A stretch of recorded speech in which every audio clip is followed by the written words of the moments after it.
सद्गुरु चरना जिनय गम गम लखाइया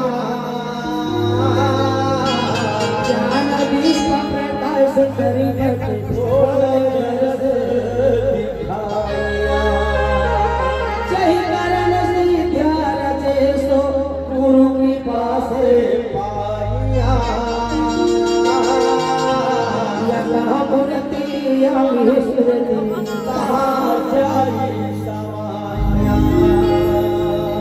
गुरुदेव दीन दयाल बिरले पावे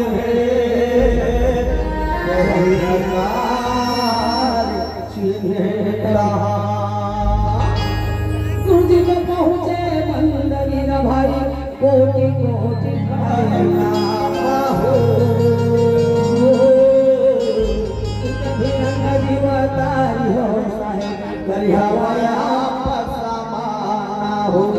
गुरु हमारे परमात्मा का भाई सत्य हमारो जीवा हो पूरी रही हो साई जसमा खन पारेवा हो दास गुरु वंदना का भाई हमारा दास परमात्मा हो तो है सुन गुरु जी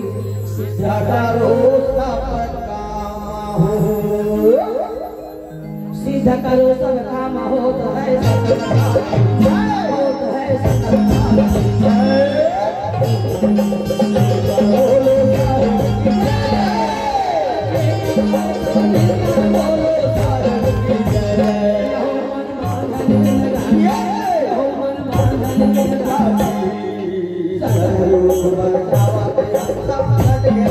ये सत्य लोक हमारे जावा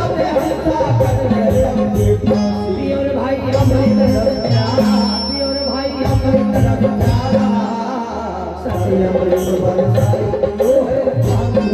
ये सत्य अमृत बरसाई दियो है बाबा की जय। हाँ जब वो आए भाई बहनी संगीत जोड़िया संत महान कार्यकर्ता और हमारे गुरु बाबा सब बच्चों को प्रणाम करता हूँ। लेवा तो हम उनके बीच में सुनो सुनो सुजान गाना के बोले जिला रोज आप माने अपन मोबाइल में और आप माने अपन हाँ वो इंस्टाग्राम और स्टेशन में सुनता स्टेशन यूट्यूब वो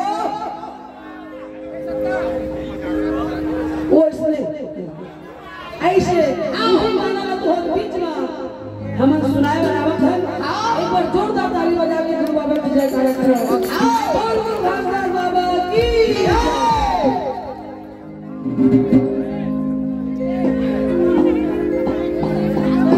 सुनो सुनो सुजान अमृतवाणी पूरा सीता के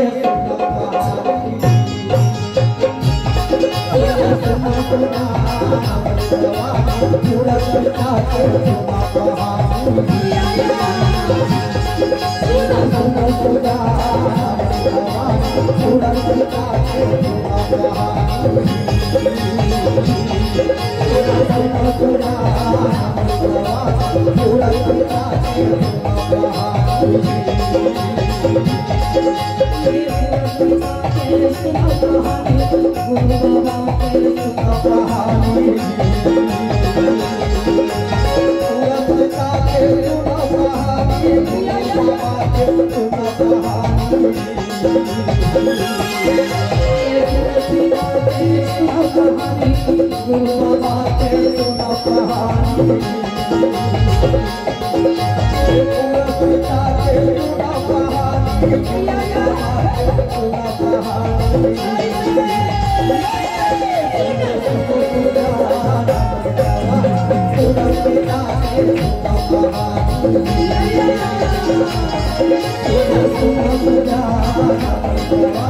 पूरा सीता के पूरा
Hey!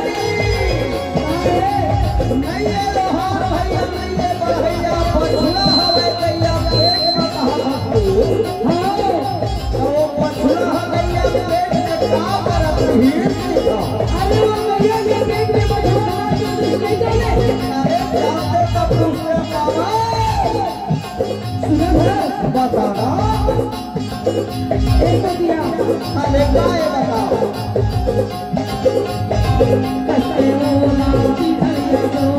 खिलना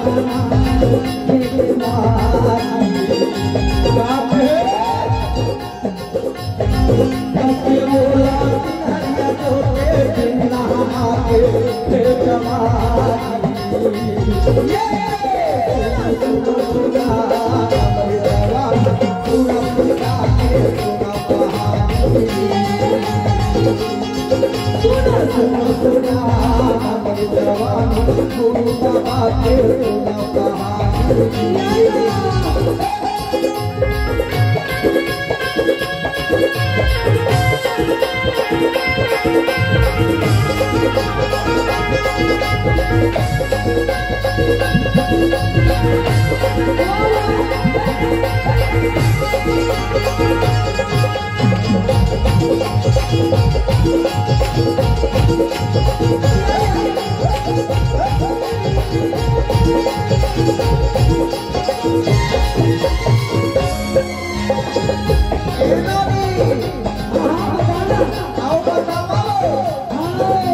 हमारे गाँव में ना हमारे गाँव में जयंती मनावत है जयंती। अच्छा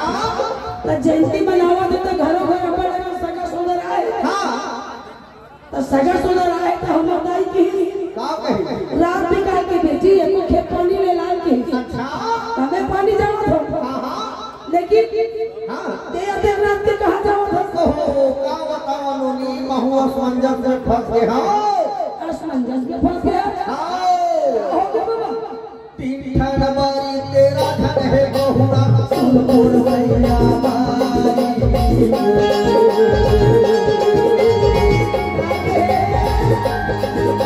बारी तेरा धन है बहुरा सुनपुर भैया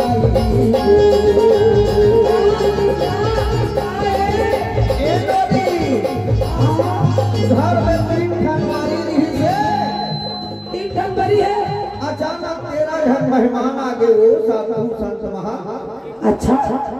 अब तीन ठन बारी बर का करवालू लाहू दुकान के रहे दुकान हो गए अच्छा भैया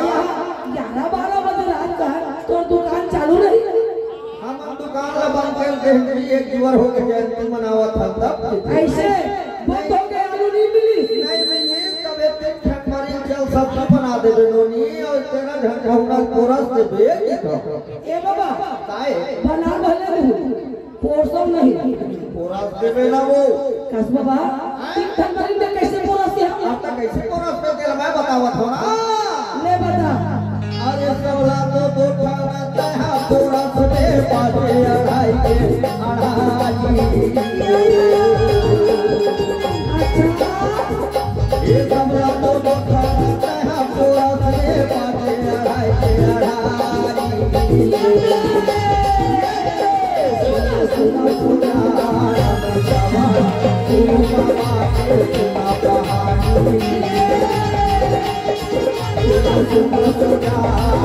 पूरा बच्चा के सुना कहानी बाबा के सुना कहानी बच्चा के सुना कहानी बाबा के सुना कहानी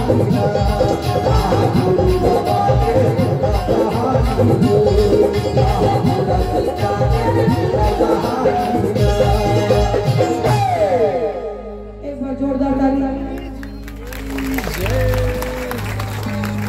बने लागी।